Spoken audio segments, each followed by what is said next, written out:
तर आज पुण्यासारख्या शहरामध्ये जर आपण या शहराचा विचार केला तर या शहरामध्ये सोलापूर असेल, आणखीन त्याच्यामध्ये तिकडं कोल्हापूर असेल किंवा आणखीन त्याच्यामध्ये वेगवेगळी राज्य असतील, तिथून लोक म्हणजे आपलेच बांधव आहेत. शेवटी प्रत्येक जिल्ह्यामध्ये ज्या पद्धतीनं त्या जिल्ह्याचे त्या ठिकाणी तिथं अडचणी असतील.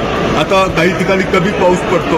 आता पाऊस काय प्रत्येक ठिकाणी त्याच्यामध्ये एकसारखा पडत नाही. त्याच्यामुळं प्रत्येक जिल्ह्यातील आपल्या बांधवांना पुणे असेल, मुंबई असेल, आणखीन त्या ठिकाणी वेगवेगळी शहरं असतील, तिथं स्थानिक त्या ठिकाणी जावं लागतं, तिथं काम करावं लागतं, तिथं वेगवेगळ्या पद्धतीचे त्या ठिकाणी उद्योग करावे लागतात. बंधूंनो, मला आपल्याला सांगायचं, शेवटी प्रत्येक जण जर त्या शहरामध्ये उद्योग करत असेल, परंतु तो उद्योग करत असताना देखील अगदी त्याच्यामध्ये विचार करून उद्योग केला पाहिजे.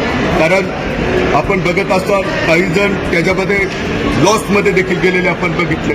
त्याच्यामुळं पुण्यासारखं शहर आता हळूहळू वाढते.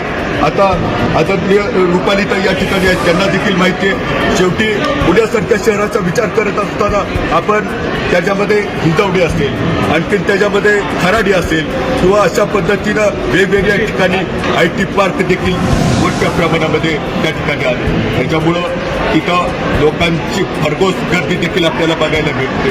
त्याच्यामुळं पुण्यासारख्या शहराचा जर आपण विचार केला तर वेगवेगळ्या जिल्ह्यातून आपलेच बांधव येत असले तरी आपल्या पुणेकरांनी तिथं त्यांना सामावून ठेवलं पाहिजे. तिथं त्यांना आपल्या बंधुत्वाची वागणूक त्या ठिकाणी दिली पाहिजे ना. इतक्याच पद्धतीने आज मी या ठिकाणी बोलतो. लोकसबूत मराठी न्यूजच्या बातम्या पाहण्यासाठी चॅनलला सबस्क्राईब करा व बेल आयकॉन प्रेस करा.